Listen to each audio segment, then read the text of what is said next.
2024, ladies and gentlemen, has been a watershed year for India, the Cannes Film Festival.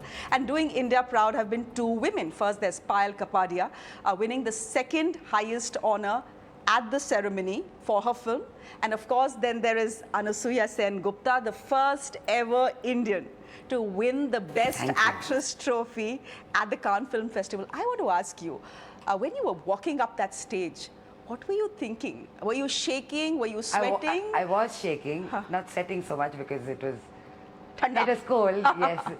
No, and I think there's a photographer who even took a picture of me from the other axis. He was toward the stage and I literally walked up like, I had to really like breathe and get myself in order. And of course, I mean, you don't think so much in that moment, you know, you just walk up and I was speechless. For it was hard for me to really even speak straight away because it's Cannes and it's You're walking huge. with giants. I understand that, but were you expecting it?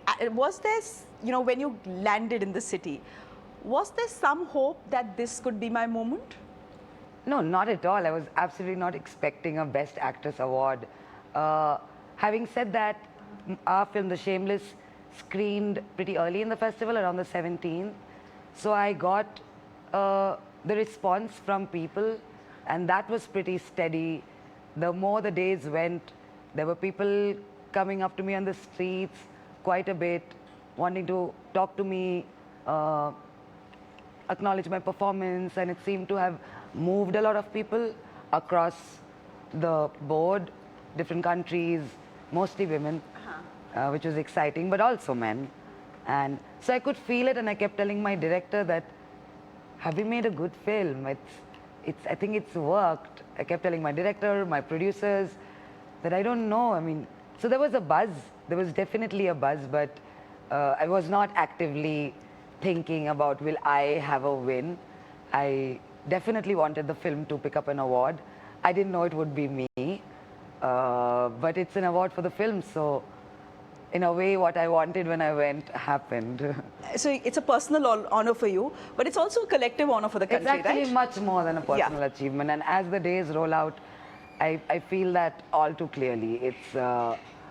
It's something so big, so new, like it's an uncharted territory, and there's people moved and overjoyed and proud for me. And that's what makes me take a stock of.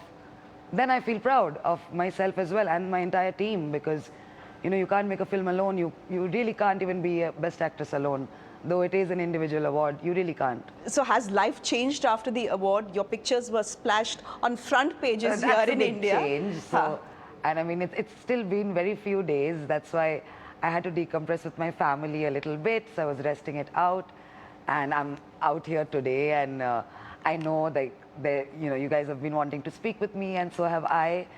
So yes, life is changing a little bit, slowly, I think. But I don't think I am really going to change too much, because... What's the nicest thing someone has said to you so far about the award? There's one thing which moves me the most, which multiple people keep saying, that I know this is weird, we don't know you, but we are so proud of you. And that means so much, because it immediately takes on a much larger meaning. You know, the being the first Indian to get a Best Actor award, even therein, there's just so much more in that. Yeah, I'm just letting it all play out, because it puts our cinema on the map in a certain way, our actors on the map in a certain way, our film industry, our country, our women, our young girls, and that's, I mean, I'm just feeling it all a little by little. So let's talk about the film, The Shameless. We haven't seen it here in India. I know. Because it is not released in India, but I know roughly it's based on William Dalrymple's book, Searching for the Sacred in India. Can I ask you, the film itself has had a very unusual journey. Yes. For you, that journey starts 4 years ago. Yes. About 4 years ago, and it starts on Facebook, very interesting. It does. That's crazy, isn't it?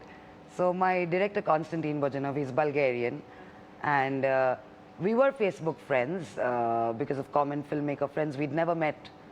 And I'm an artist as well. I make art, I'm an illustrator. So he used to appreciate and like my art. That was my familiarity with his name. And then one fine day, I find a message in my Facebook inbox, potentially offering me the lead in a film. And of course, it wasn't immediately that happened. I mean, it took me by surprise. I was caught off guard. But that started the journey. Then I read the script and, familiarized myself, understood that this is a film that producers from all over the world actually have been trying to mount for close to about 12 years. So it's quite a journey. There were multiple people who really wanted to make the film. And it was infectious, I also really wanted to make the film, and here we are. So I was reading his interview. And he's famous in India now as well, because almost every newspaper has interviewed him. And he said that I spoke and auditioned a lot of other actresses, some very well-established actresses. Somehow no one clicked. Have you been able to figure out why it worked for you and not for others? Because I think my director is a magician. Like, he's some sort of it's an extraordinary mind, because that is an unusual casting process. And I think he is a very instinct-based, a very gut-based person, and he believes in that. So he saw something. He used to see my art a lot, so maybe it's a voice, it's an attitude, it's paired with visually what I could bring to the role. I think it was a combination, and I'll come back to the fact that I really think he must be some sort of a sorcerer, because how did he do the math and how did all of it happen? Yeah, so all of it aligned. All the stars essentially aligned, I think. That is what worked, and you guys managed to make an absolutely fabulous film. A film that actually in the book is set in India, but was shot in Nepal, I believe? Entirely. Oh, what happened? Again, I mean, I'm sure it was a process. They tried to mount production once in 2021. Another big round of COVID came in, and then again. So it was very difficult, and I think even the industry-wise, shooting-wise, things were really like stringent after the 2 lockdowns. And so and there are, as I said, there are multiple producers, our Indian producers, TPHQ. Apart from them, there's a French producer, Swiss producer, there's a Taiwanese financer. So it's a real melting pot. And I think everyone collectively took an informed decision that it might work as well in Nepal. And I personally feel it was one of the best decisions for the film. We kind of shot in a bubble. We were there, everyone together, rallying around each other, a crew spanning multiple nationalities. And this is a post-pandemic baby. Yeah, absolutely. Has managed to grow up very well. A lot of people are looking at you today and thinking to themselves, oh my God, this is an overnight success. Your overnight success, I believe, Anasuya, was 15 years in the making. About. Where did you start? I grew up in Calcutta. I studied, I was conversant with theatre and performance through school, because growing up a Bengali kid, you kind of are pushed in that direction. Very lucky for me, extremely supportive parents, and well-rounded upbringing, so a lot of arts and culture.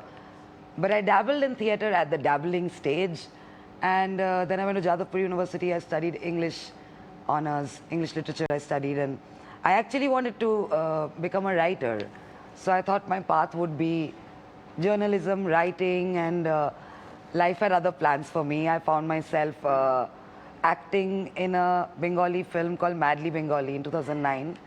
And we were a bunch of friends who were actors, because we used to do theatre together, a company called Tin Can in Calcutta. We're all to date extremely good friends. So the director, Anjan Dotto, he wanted to cast a group of actors that were already friends. So that really worked out. I did that film, and then I also worked as crew, as director's assistant in another Australian feature being shot in Calcutta, The Waiting City. And after doing both is when I moved to Bombay, and thinking maybe I was very young, very naive. But I thought, that I want to be an actor, but I also know these things, and I let life play out. And life did play out, and very soon I found myself as a production designer. I've had a long enough career as a production designer. I've worked on several films, shows, commercials, and my life was seemingly fully fleshed out in that direction, but I guess something was missing. And I took to art, I started illustrating more, and I left Bombay in a few years, thinking that maybe it's time for something else, and that's when the film came. Life.